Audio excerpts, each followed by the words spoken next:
Hi everyone, this is C Nikita Jindal and welcome to my YouTube channel. So आज हम discuss करेंगे ऐसी strategies जिसके थ्रू आप कोई भी कॉम्पिटिटिव एग्जाम्स फर्स्ट अटेम्प्ट में क्लियर कर सकते हो। So let's get started. Number 1, understand the exam pattern. देखो, अगर आप कोई कॉम्पिटिटिव एग्जाम्स दे रहे हो ना, तो इतना तो मुझे पता ही है कि आप हार्डवर्क तो करोगी, बट हार्डवर्क के अलावा काफ़ी ऐसे स्ट्रैटेजीज होती है जिसको हम स्मार्ट वर्क बोलते हैं, जिसमें से ये एक है कि आपको पता होना चाहिए एग्जाम का पैटर्न कैसा आ रहा है। अगर आप एग्जाम हॉल में ऐसे ही बैठ जाओगे, आपको नहीं पता एग्जाम्स का पैटर्न क्या है, लास्ट टाइम किस टाइप के क्वेश्चंस पूछे गए थे, तो ऑब्वियसली आपके लिए वो एग्जाम्स क्लियर करना बहुत टफ हो जाएगा। तो आपको क्या करना है, मिनिमम 4 से 5 साल के पेपर्स उठाने प्रीवियस एग्जामिनेशंस के, और आपको इवेल्युएट करना है कि किस चैप्टर में से ज़्यादा क्वेश्चंस आए थे, ठीक है, किस टाइप के क्वेश्चंस आ रहे हैं, ऐसा कौन से क्वेश्चंस है जो बार बार रिपीट हो रहे हैं, ऐसे कौन से कॉन्सेप्ट से जो हर एग्जाम्स में पूछा जा रहा है। तो उस तरीके से आपके पास एक फ्रेमवर्क बन जाएगा कि ये सब मतलब ABC कैटेगरी में डिवाइड हो जाएगा कि ठीक है, ऐसे चैप्टर से जो बहुत ज़्यादा इंपॉर्टेंट है, जो आपको करना ही है, फिर B कैटेगरी एंड फिर C कैटेगरी। तो इस तरीके से आपको पूरा पास्ट एग्जामिनेशंस को इवेल्युएट करना है और इसके अकॉर्डिंग एटलीस्ट आपको वो तो देखो, आई एम नॉट सेइंग आपको उसमें 100% रिलाय करना है, पर यार एटलीस्ट आप 40-50% तो रिलाय कर ही सकते हो ना। जो 4 से 5 साल लगातार पूछा था, मतलब कि उसमें से क्वेश्चंस आते ही है।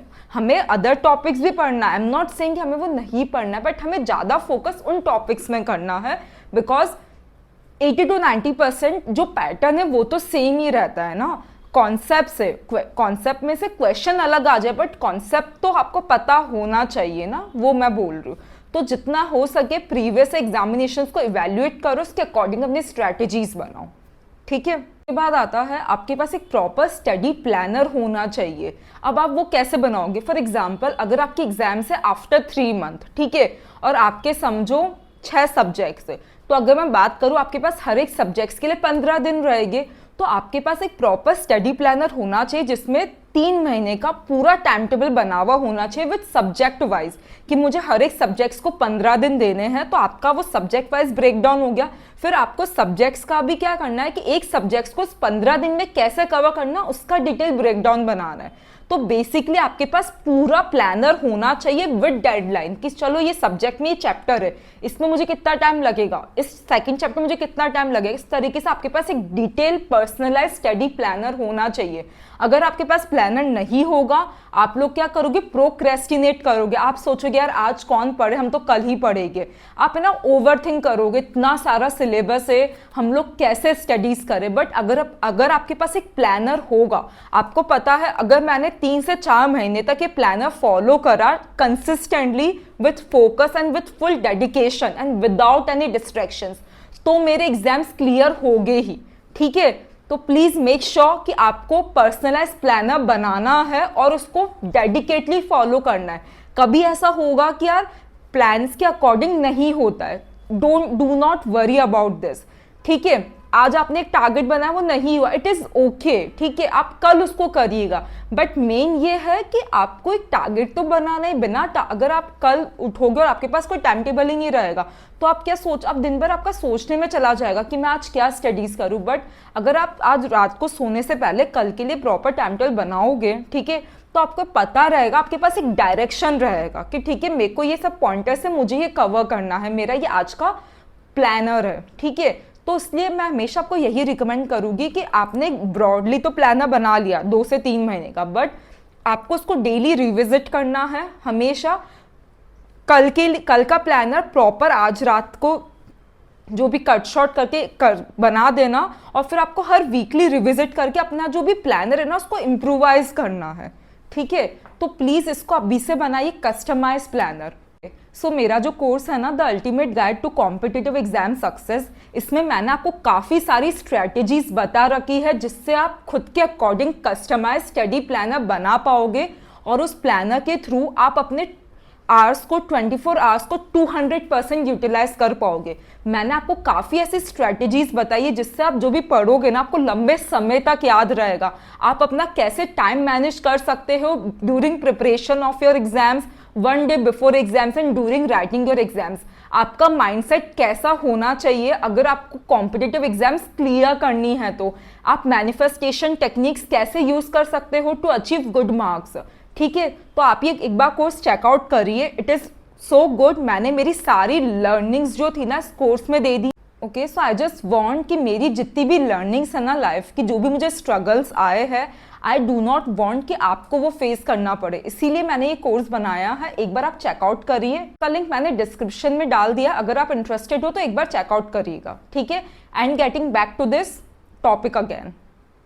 ओके, उसके बाद इंपॉर्टेंट होता है कि आपको मेनली कॉन्सेप्ट्स पर फोकस करना है। देखो, आपके लिए रिवीजन करना इजीली कैसे हो जाएगा अगर आपके कॉन्सेप्ट्स क्लियर है। तो अगर आप सिर्फ ये सोचो कि मुझे तो रट्टा लगाना है, मुझे कॉन्सेप्ट में फोकस नहीं करना है, आपको एक दिन तक भी चीज़ें याद नहीं रहेगी। बट अगर आपने उसका बेस समझ लिया, उसका कॉन्सेप्ट समझ लिया, तो आपको चीज़ें इजीली याद रहेगी। टीचर्स होते हैं, उनको क्यों याद रहता है? बिकॉज उनके कॉन्सेप्ट्स क्लियर होते हैं, उनके फंडामेंटल्स क्लियर होते हैं। तो जितनी भी कॉम्पिटिटिव एग्जाम्स है ना, हमेशा फोकस करो कॉन्सेप्ट्स में। आपको अपना बेस, आपको अपनी फाउंडेशन क्लियर करनी है। आप ऐसे याद करिए एज इफ आपको किसी और को समझाना है। ठीक है, आपको उस टाइम क्या होगा, आपका माइंडसेट ही वैसा रहेगा कि मुझे कॉन्सेप्ट्स पे फोकस करना है, बिकॉज मुझे किसी और को समझाना, वो मुझसे 100 क्वेश्चंस पूछेगा।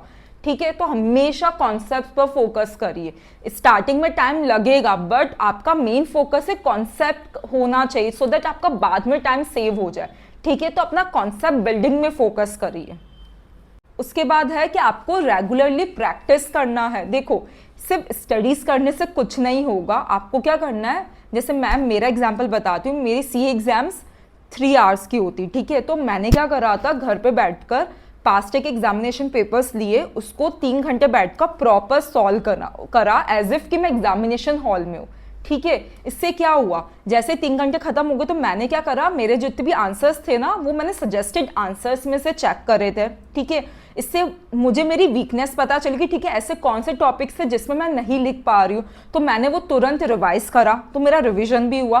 प्लस मुझे पता चला कि ठीक है, मुझे किस में इम्प्रूवमेंट करना है। ठीक है, और मुझे ये भी पता पड़ा, मुझे मेरा स्टेटस पता पड़ गया यार, कि हमें बहुत ऐसा लगता है कि हमें सब कुछ आता है, बट जब तक हमें रियलिटी चेक नहीं मिलता तब तक हमें समझ नहीं आता कि नहीं, अब बहुत चीज़ें हैं जो मिसिंग है, जो हमें चीज़ें याद।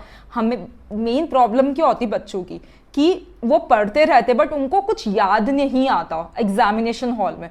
तो अगर आप लिख लिख कर प्रैक्टिस करोगे ना, तो आपको चीज़ें याद रहेगी। तो जितना हो सके उतना प्रीवियस ईयर एग्जामिनेशन पेपर्स में से सॉल्व करिए, मॉक टेस्ट पेपर में से सॉल्व करिए, प्रॉपर बैठो एज इफ कि आप एग्जामिनेशन हॉल में हो, ताकि आपको पता रहेगी चीज़ें। और जब आप एक्चुअल में अपने एग्जाम्स दोगे ना, तो आपका कॉन्फिडेंस इतना ज़्यादा बढ़ेगा ना, आपका स्ट्रेस भी कम रहेगा। हमें क्यों हमारा स्ट्रेस इंक्रीज होता है, बिकॉज हमारा कहीं ना कहीं कॉन्फिडेंस की कमी रहती है। हमें लगता है व्हाट इफ अगर हम फेल हो गए तो, बट अगर हमारी तैयारी ही इतनी अच्छी रहेगी, हमारी प्रिपरेशन अच्छी रहेगी, तो हमें किस बात का डर रहेगा। हमें पता है कि हमने मेहनत करी है और हम लोग अच्छे से लिख पाएंगे। अगर मैंने फॉर एग्जांपल मैंने सीए फाइनल में हर एक सब्जेक्ट्स के मिनिमम 10 पेपर सॉल्व करे थे, आपको पता है इससे क्या हुआ, मेरा ऑटोमेटिकली एग्जाम में कॉन्फिडेंस इंक्रीज हो गया था। ऑडिट जो मुझे बिल्कुल भी नहीं पसंद थी, मुझे याद ही नहीं रहती थी, उसके मैंने इतने सारे पेपर सॉल्व करते, मैंने लिखा था। बिकॉज मेनली वही होता, हम लोग लिख ही नहीं पाते, हम लोग खुद को एक्सप्रेस नहीं कर पाते, हमें चीज़ें पता है बट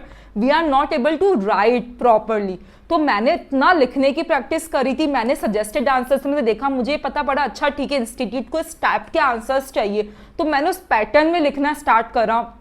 ऑटोमेटिकली आपको चीज़ें पता चलती रहेगी, आपकी मिस्टेक्स क्या हो रही है, आप कैसे और इम्प्रूव कर सकते हो। ठीक है, और खुद का एक ट्रैकर बनाओ कि ठीक है, फर्स्ट टाइम मैंने जब पेपर सॉल्व करा था मेरे इतने मार्क्स आए थे, सेकंड टाइम इतना आया, थर्ड, ताकि आपको पता चलेगा आपकी इंप्रूवमेंट कितनी हो रही है। ठीक है, तो आप ये भी ट्राई करिए, प्रैक्टिस करिए। प्रैक्टिस करना बहुत ज़रूरी है, डायरेक्ट एग्जामिनेशन हॉल में नहीं जाना है, आपको घर पर प्रैक्टिस करनी है पास्ट एग्जामिनेशन और मॉक टेस्ट पेपर से। ओके, उसके बाद the last and the most important, revision. हम सबकी यही प्रॉब्लम है, पढ़ते तो जाते हैं बट चीज़ें याद ही नहीं रहती है।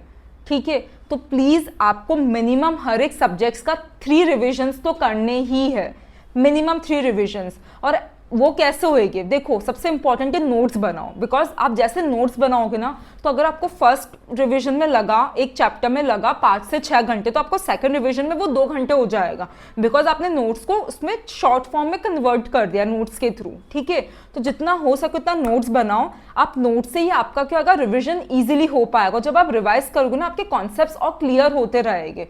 ठीक है, तो प्लीज आपको रिविजन करना है, रिविजन को स्किप नहीं करना है। कुछ भी नहीं होगा, जितना भी पढ़ लो, अगर आप रिवाइज नहीं करोगे, आपने आज पढ़ा, आपको कल भी चीजें याद नहीं रहेगी।